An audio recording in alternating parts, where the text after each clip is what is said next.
नमस्कार साथियों। The office academy की विशेष पहल 15 मिनट शो में आप सभी का बहुत स्वागत है। आप सबके बीच में मैं doctor Jitendra Pandey. BPSC ADO के लिए 15 मिनट का शो समर्पित है। ऐसे हम 30 प्रश्नों की बात करेंगे जो कि विशेषण टॉपिक से आप सभी से पूछे जा चुके हैं या आपकी जो परीक्षा संभावित है इस पर पूछा जाएगा। अगर आप हिंदी पर विस्तृत कक्षा प्राप्त करना चाहते हैं तो हमारे इस चैनल पर आगे बढ़ करके आप देख सकते हैं। साथियों, ये बड़े गर्व की बात है कि आप एक ऐसे प्लेटफॉर्म पर हमें देख पा रहे हैं जो कि लाखों विद्यार्थियों के चयन के मार्गदर्शन के लिए उनको अपना सहयोग प्रदान कर चुका है। आइए अपनी चर्चा को शुरू करते हैं और आज का पहला प्रश्न आपसे पूछा गया है, जो संज्ञा शब्द की विशेषता बताते हैं उन्हें हम क्या कहते हैं। तो साथियों, ऐसे शब्द जो संज्ञा की विशेषता बताते हैं उन्हें क्या कहते हैं। अगर पूछा जा रहा है तो कह रहा है सर्वनाम। साथियों, सर्वनाम हम किसे कहते हैं? सर्वनाम होता है संज्ञा का प्रतिनिधि होता है, जो संज्ञा के स्थान पर प्रयोग में लाया जाता है उसे हम सर्वनाम कहते हैं। ठीक है, अगला कह रहा है विशेषण। तो साथियों ध्यान दीजिएगा कि जो शब्द संज्ञा की विशेषता बताते हैं, जो संज्ञा की विशेषता बताते हैं वो आपके कहलाते क्या हैं? तो वह आपके कहलाते हैं विशेषण कहलाते हैं। पर साथियों यहाँ एक बात और गौर कीजिएगा, केवल संज्ञा की विशेषता की बात नहीं है। अगर वो सर्वनाम की विशेषता भी बताएगा ना, सर्वनाम की विशेषता बताएगा, क्रिया की विशेषता बताएगा, तब भी वो विशेषण के तौर पर ही प्रयोग किया जाएगा। बशर्ते बात इतनी सी है, क्रिया की विशेषता बताएगा तो क्रिया विशेषण आपका बन जाएगा। ऐसे में 1 नंबर प्रश्न का जो सही उत्तर है साथी वह आपका बी विकल्प है। हम अगले प्रश्न की बात करें तो 3 नंबर का प्रश्न कह रहा है कि जिस विकारी शब्द से संज्ञा की व्याप्ति मर्यादित होती है उसे हम क्या कहते हैं। तो जिस विकारी शब्द से संज्ञा की व्याप्ति का मतलब है कि हमें यह पता चलता है कि संज्ञा कहां पर है अथवा नहीं है। प्रश्न कह रहा है कि उसे हम क्या कहते हैं। तो साथियों, जिस विकारी शब्द से संज्ञा की व्याप्ति का बोध होता है उसे हम क्या कहते हैं? उसे हम लोग विशेषण शब्द कहते हैं। क्या कहते हैं? उसे हम लोग विशेषण शब्द कहते हैं। यानी कि विशेषण को हम 2 प्रकार से डिफाइन कर सकते हैं। एक ये कह सकते हैं कि संज्ञा सर्वनाम की विशेषता बताएगा, वह भी विशेषण है। दूसरा हम यह भी कह सकते हैं कि जिससे संज्ञा की व्याप्ति का बोध होता है वह भी आपका क्या कहलाता है? वह भी आपका विशेषण ही कहलाता है। आइए अगले प्रश्न की बात करते हैं। विशेषण बताना है, इसमें से कौन सा शब्द विशेषण है। कह रहे भ्रम है, शिक्षा है, फेन है या फिर क्षम्य है। तो साथियों आपको बताना क्या है? आपको विशेषण के विषय में बताना है। आपको क्या बताना? आपको विशेषण के विषय में बताना है कि दिए गए प्रश्नों में से कौन सा आपका विशेषण है। तो साथियों ऐसे भी ध्यान रखिएगा, ऐसे भी आपका ध्यान रखिएगा। कह रहा है कि विशेषण कौन सा? क्षम्य है, फेन है, शिक्षा है या फिर भ्रम है। तो क्षम्य जो कह रहा, पहला जो ऑप्शन दिया गया क्षम्य, वह आपका विशेषण के तौर पर प्रयोग किया गया है। यानी कि यहाँ पर हमें क्या चुनना है? यहाँ पे हमें आपको ए विकल्प को चुन लेना है कि यही हमारा विशेषण के तौर पर प्रयोग किया गया है। साथियों अगला प्रश्न है कि निम्नलिखित में से कौन सा शब्द विशेषण है। आगरा है, चमकीला है, कुछ है या लिखना है। तो देखिए आगरा जो है यह आपका संज्ञा शब्द है। यह कैसा शब्द है? संज्ञा शब्द है। लिखना जो है यह आपकी क्या है? यह आपकी क्रिया है। कुछ जो है यह आपका सर्वनाम है। कुछ क्या है? सर्वनाम है। वहीं चमकीला क्या है? यह आपका विशेषण है। तो साथियों ऐसे में आपका जो प्रश्न दिया गया 5, इसका सही उत्तर क्या हो जाए? बी विकल्प हो जाएगा। यह चमकीला जो है वह विशेषण के तौर पर प्रयोग किया गया है। अगला प्रश्न है कि निम्नलिखित में से कौन सा शब्द विशेषण है। कवि, विद्वान, भलाई। तो कह रहे हैं कि कवि जो है यह आपका क्या है? यह आपका देखेंगे तो यह आपका जातिवाचक संज्ञा है। कैसे संज्ञा है? यह आपकी जातिवाचक है। सुंदरता की बात करेंगे तो सुंदरता आपका भाववाचक संज्ञा है। कैसे संज्ञा है? यह आपकी भाववाचक संज्ञा है। विद्वान जो है यह क्या है? यह भी आपके जातिवाचक संज्ञा है। यह क्या है? आपका जातिवाचक संज्ञा है। भलाई जो है यह क्या है? यह विशेषण के तौर पर प्रयोग की, भलाई बुराई जो है। ठीक है, आइए अगला प्रश्न, अनुमान का विशेषण क्या होगा। तो अनुमान का जो विशेषण होगा वह आपका अनुमानित कहलाएगा। क्या कहलाएगा?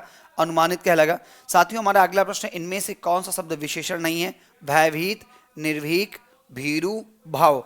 तो ये जो सी विकल्प दिया गया, भीरू दिया गया है, यह आपका विशेषण शब्द नहीं है। साथियों अगले प्रश्न की बात करें 9 नंबर, कह रहा है इन निम्नलिखित शब्दों में से विशेषण को पहचानना है। मजहब है, नैतिक है, पीड़ा है या फिर आपसे पूछा गया अज्ञानता।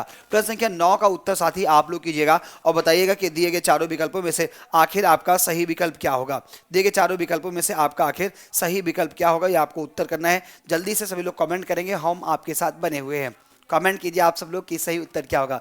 तो साथियों यहाँ जो सही उत्तर हो जाएगा वो आपका क्या हो जाएगा, नैतिक जो है यह विशेषण शब्द है। क्या है, नैतिक जो है विशेषण शब्द है। अगले प्रश्न की बात करें कि एक विशेषण शब्द कौन सा नहीं है, लजीला है, लाडला है, लांछन है या फिर लापता है। तो बताइए 10 नंबर प्रश्न के अंतर्गत कौन सा विकल्प ऐसा है जो विशेषण के तौर पर आप सबसे पूछा गया कि विशेषण के तौर पर नहीं प्रयोग किया गया है, आपको यह बताना है। तो साथियों यहाँ जो लांछन शब्द का प्रयोग किया गया है ना, लांछन शब्द जो है यह किसी भी प्रकार से विशेषण के तौर पर प्रयोग में नहीं आता है। हम बात करें साथी अगले प्रश्न की, तो अगला जो प्रश्न हमारा है 11 नंबर का, क्या निम्नलिखित शब्दों में से जो शब्द विशेषण नहीं है उसका उल्लेख कीजिए। सज्जन है, दुर्जन है, सुकुमार है और मानस है। ये 4 विकल्प दिए गए। तो सज्जन का मतलब अच्छे लोगों से होता है, दुर्जन का मतलब बुरे लोगों से होता है, सुकुमार का मतलब जो बहुत कोमल होते हैं साथियों, और मानस जो है यह आपके मानसिक तत्व की पहचान कराता है। इसका मतलब यह आपका जो है यह आपका विशेषण नहीं। तो 11 नंबर प्रश्न का डी विकल्प हो जाएगा। साथियों 12 नंबर प्रश्न की ओर आते हैं, तो कह रहा है कौन सा शब्द विशेषण नहीं है, आगामी, शांत, काला और तुम। तो आप जानते हैं यहाँ जो तुम का प्रयोग किया गया यह आपका जो है यह आपका विशेषण नहीं है, बल्कि यह आपका सर्वनाम शब्द है। कैसा है, यह आपका सर्वनाम है। बाकी आगामी, शांत और काला ये तीनों क्या दिए गए, तीनों आपके विशेषण दिए गए हैं। तीनों क्या दिए गए, तीनों आपके विशेषण दिए गए हैं। अगले प्रश्न की बात करें कि निम्नलिखित शब्दों में से एक विशेषण कौन सा नहीं है, श्रव्य है, सर्व है, गर्भ है या फिर भाव्य है। आपको बताना है कि 13 नंबर प्रश्न के अंदर कौन सा शब्द ऐसा है जो आपका विशेषण के तौर पर प्रयोग नहीं किया गया है। तो साथियों जो विकल्प आपको दिख रहे हैं, श्रव्य का मतलब सुनना होता है, ठीक है, सुनना, और सर्व सभी, गर्भ और भव्य। तो यहाँ जो 13 नंबर प्रश्न दिया गया साथी, 13 नंबर प्रश्न का जो सी विकल्प है यानी कि जो गर्भ दिया गया है वह आपका एक प्रकार से विशेषण के तौर पर प्रयोग नहीं किया गया है। साथियों हम अगले प्रश्न की बात करें तो 14 नंबर का इंद्रिय का विशेषण शब्द क्या है। तो इंद्रिय का विशेषण शब्द साथियों ऐन्द्रिय होता है। क्या होता है, ऐन्द्रिय होता है। ऐसे में 14 नंबर प्रश्न का साथियों क्या हो जाएगा, डी विकल्प आपका यहाँ पर सही हो जाएगा प्रश्न संख्या 14 के लिए। साथियों 15 नंबर प्रश्न की अगर मैं बात करूं तो 15 नंबर प्रश्न कह रहा है कि निम्नलिखित में से कौन सा शब्द विशेषण है, कुटिलता, जटिलता, कौटिल्य या फिर कुरूपता। तो कौटिल्य को हम लोग क्या कहते हैं, कौटिल्य को जो हम देखते हैं तो हमें पता चलता है कि कौटिल्य को हम लोग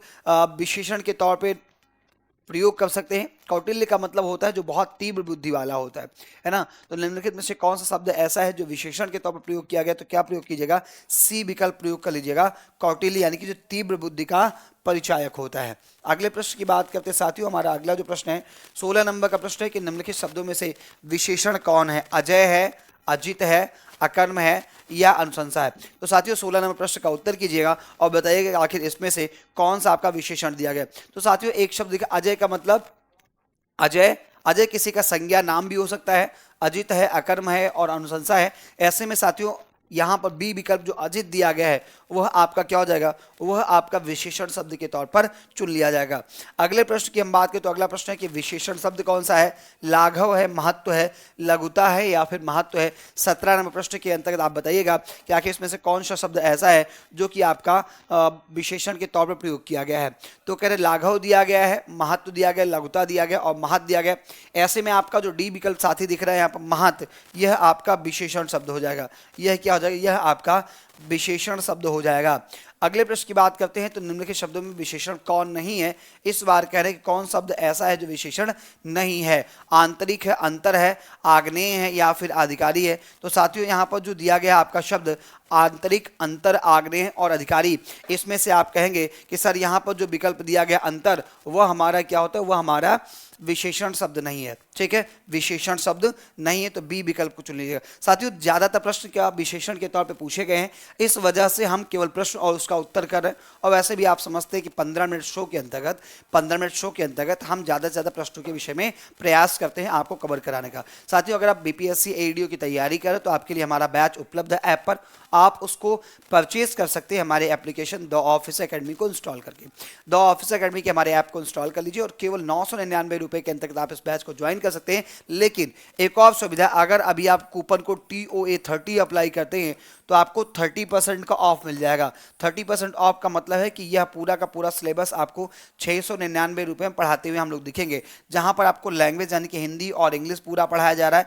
इसके साथ साथ आपका जो आपका जीएस का पोर्शन है, जीएस पूरा कंप्लीट कराया जाए और फिर आपका मैथ और रीजनिंग, यानी कि जो आप जानते हैं कि एडीओ के अंतर्गत 935 पदों के लिए तीन पेपर होगा, लैंग्वेज का होगा, आपका जीएस का होगा और मैथ और रीजनिंग का होगा, तो हम वो संपूर्ण सिलेबस यहाँ पर आप सभी को कवर करवा रहे हैं, आप हमारे साथ जुड़ सकते हैं। साथ ही 19 नंबर प्रश्न की बात करें तो 19 नंबर प्रश्न कह रहा है कि निम्नलिखित शब्दों में से विशेषण कौन नहीं है, आंतरिक, अंतर, आग्नेय और अधिकारी।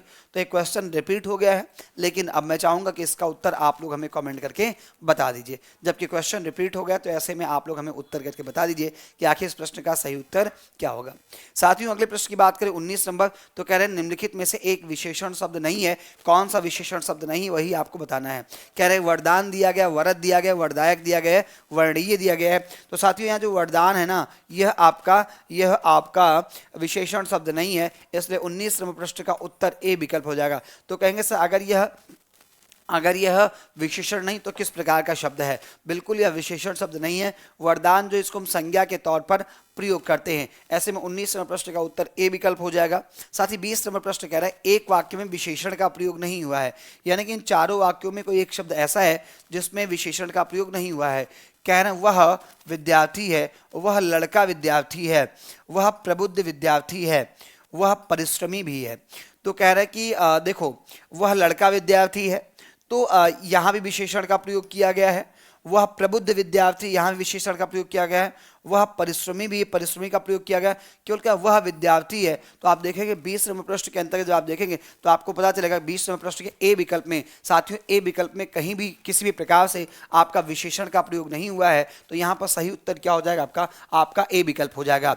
अगले प्रश्न की बात करें साथी, अगर हम 21 नंबर प्रश्न की बात करें तो क्या निम्नलिखित में विशेषण पद कौन सा है? उपासना है, उद्गार है, आयत लोचना है या वंदना है? साथियों जब बात करें विशेषण की, तो विशेषण का मतलब होता है ऐसा कोई शब्द जो संज्ञा की क्या करता है? संज्ञा की विशेषता बताता है। अब आप जानते हैं कि जब विशेषण की बात करें तो विशेषण के कुल मिलाकर 4 भेद होते हैं। एक को हम लोग कहते हैं गुणवाचक, यानी कि जो गुण पर आधारित होता है।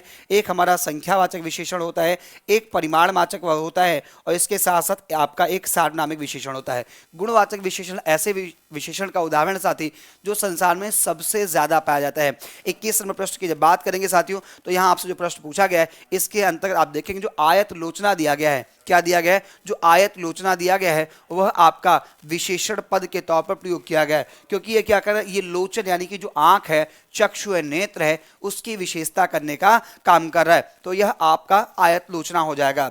साथ ही अगले प्रश्न की बात करें, यह गाय अधिक दूध देती है, वाक्य में अधिक विशेषण किसका विशेषता बता रहा है? तो पहली बात ध्यान दीजिए, अधिक विशेषण का जो प्रयोग किया गया है, यह अधिक विशेषण किस प्रकार का विशेषण है? तो साथ ही यह एक गुणवाचक विशेषण है। कैसा विशेषण है? यह एक गुणवाचक विशेषण है। तो साथी जब यह एक गुणवाचक विशेषण है तो आप किसके लिए प्रयोग किया गया? यह गाय अधिक दूध देती है, तो गाय के लिए प्रयोग किया गया कि दूध के लिए? तो साथियों जो विशेषण अधिक का प्रयोग किया गया यह दूध के लिए प्रयोग किया गया है, क्योंकि या तो दूध ज्यादा होगा, अधिक होगा, या कम होगा। तो यहां पर ये जो प्रयोग किया गया ये गाय के लिए नहीं बल्कि दूध के लिए प्रयोग किया गया है। तो सही उत्तर क्या हो जाएगा? बी विकल्प हो जाएगा। अगले प्रश्न की बात करूं साथी, तो 23 नंबर प्रश्न कह रहा है कि अधोलिखित में कौन सा युग्म विशेषण नहीं है? कह रहे कौन सा जोड़ा? युग्म का मतलब क्या होता है साथी? युग्म का मतलब जोड़ा होता है। कह रहे कौन सा जोड़ा ऐसा है जो विशेषण के तौर पर नहीं प्रयोग किया गया है? तो कह रहे छोटा और बड़ा यह आपका गुणवाचक विशेषण है। कह रहे हरा और पीला यह भी आपका गुणवाचक विशेषण है। कह 2 और 3 यह आपका संख्यावाचक विशेषण है। लेकिन राम और लक्ष्मण जो दिया गया है यह आपका संज्ञा शब्द है, और कैसा संज्ञा है? तो यह आपका व्यक्तिवाचक संज्ञा है। इसलिए प्रश्न का सही उत्तर क्या हो जाएगा आपका साथी? डी विकल्प हो जाएगा। अगले प्रश्न की अगर मैं बात करूं तो 24 नंबर प्रश्न कह रहा है कि निम्नलिखित में से कौन सा शब्द विशेषण नहीं है? उत्कृष्ट, निकृष्ट, धृष्ट या फिर विषाद? 24 नंबर प्रश्न के अंतर्गत आप कमेंट करके मुझे बताइए कि आखिर कौन सा विकल्प ऐसा है जो आपका विशेषण के तौर पर प्रयोग नहीं किया गया है। जल्दी से बताएंगे, क्या उत्कृष्ट, निकृष्ट, धृष्ट या फिर विषाद, इन चारों में से कोई ऐसा विकल्प है जो आपका विशेषण के तौर पर प्रयोग नहीं किया गया? आखिर वह विकल्प कौन सा है? हमें कमेंट करके बताएं। साथियों अगले प्रश्न की बात करें तो अगला प्रश्न हमारा है 25 नंबर, वह आदमी जो कल आपके घर आया था बहुत बड़ा ठग है, इसमें कितने विशेषण का प्रयोग हुआ है? देखिए एक चीज ध्यान दीजिएगा, किसी भी एक वाक्य में एक से ज्यादा विशेषण का प्रयोग बड़ी प्रमुखता के साथ किया जा सकता है। एक से ज्यादा विशेषण का प्रयोग एक साथ किया जा सकता है। तो ऐसे में आपको काउंट करना पड़ेगा कि दिए गए वाक्य में कितने विशेषण का प्रयोग किया गया है। कह रहे वह आदमी जो कल आपके घर आया था बहुत बड़ा ठग है। तो पहली बात तो आदमी की विशेषता क्या है? ठग। फिर बड़ा भी है और बहुत भी है और क्या है कि वो आपके घर भी आया था ना, आपके घर भी आया था। इसका मतलब तो क्या है कि भाई यहाँ पे जो विशेषण कितने प्रयोग किए गए, विशेषण 4 प्रयोग किए गए हैं। 25 नंबर प्रश्न का उत्तर सी विकल्प हो जाएगा। साथियों 26 नंबर कह रहा है चतुर विद्यार्थी से प्रश्न पूछो। क्या कह रहा है, कह रहा है चतुर विद्यार्थी से प्रश्न पूछो। इसका मतलब क्या है साथी कि वाक्य में विशेषण क्या है, तो विद्यार्थी जो वो क्या है, विद्यार्थी जो हमारा है वह चतुर है, इसलिए विशेषण शब्द क्या है, चतुर यहां पर दिया गया है। साथ ही अगले प्रश्न की बात करें तो कह रहा है कि निम्न में से कौन सा शब्द विशेषण है, उपार्जन है, उपनिवेश है, चक्षु है या फिर घरेलू है। 27 नंबर प्रश्न के अंतर्गत आपको बताना है कि दिए गए विकल्पों में से कौन सा विशेषण है। तो या तो कोई चीज घरेलू होती है या शहरी होती है या जिसको हम बाजार में उपलब्ध प्राप्त करते हैं। तो ऐसे में साथी यहाँ पे सही उत्तर घरेलू शब्द जो है यह आपका हो जाएगा, जो कि एक प्रकार का विशेषण है। 28 नंबर प्रश्न में कह रहा है कि विशेषण शब्द कौन सा नहीं है, बहुरूपिया, बातूनी, बादामी और बांका। 28 नंबर प्रश्न की जब बात की जाएगी साथी तो आप कहेंगे सर 28 नंबर प्रश्न के अंतर्गत जो विकल्प दिया गया है इसमें आपको आसानी के साथ क्या दिख जाएगा, विशेषण शब्द कौन सा नहीं ये कह रहे हैं। तो बहुरूपिया मतलब अगर कोई छलावा वाला बेस रखता है तब भी बहुरूपिया, बातूमी, बातूनी, बादामी, बांका, इसका तो साथी ये सभी के सभी क्या, ये सारे के सारे विशेषण दिए गए हैं। You can not answer this question, क्योंकि सारे के सारे तो विशेषण आपके दिए गए हैं। 29 नंबर प्रश्न की अगर मैं बात करूं तो कह रहा है इनमें से कौन सा शब्द विशेषण नहीं है, भयभीत, निर्भीक, भीरू और भव। तो ये प्रश्न मैं पहले आपको करा चुका हूं, आपको केवल इसका उत्तर कमेंट कर देना है और बताना है कि इसका सही उत्तर क्या होगा। साथ ही 30 नंबर प्रश्न आपसे कह रहा है कि दिए गए वाक्य में विशेषण का प्रयोग हुआ है, आपको यह बताना है। राम और श्याम भाई हैं, राम ने माँ से पानी और खाना मांगा, राम ने खाने में दाल और रोटी परोसी, राम ने रोटी खाकर और रोटी मांगी। ये प्रश्न 30 नंबर आपके लिए एक प्रकार से गृह कार्य है। इसका उत्तर आप सभी जब हमें देख रहे हैं तो आप हमें कमेंट करके बताएं। साथ ही आप यह भी बताएं कि हमारा यह प्रयास द ऑफिसर एकेडमी का प्रयास 15 मिनट शो आपको कैसा लगता है और अगली वीडियो आप किस टॉपिक पे चाहते हैं हमें ज़रूर बताएं। हम आपके लिए आपके बताए गए टॉपिक पर वीडियो तैयार करते हैं। तब तक आप सीखते रहें। नमस्कार।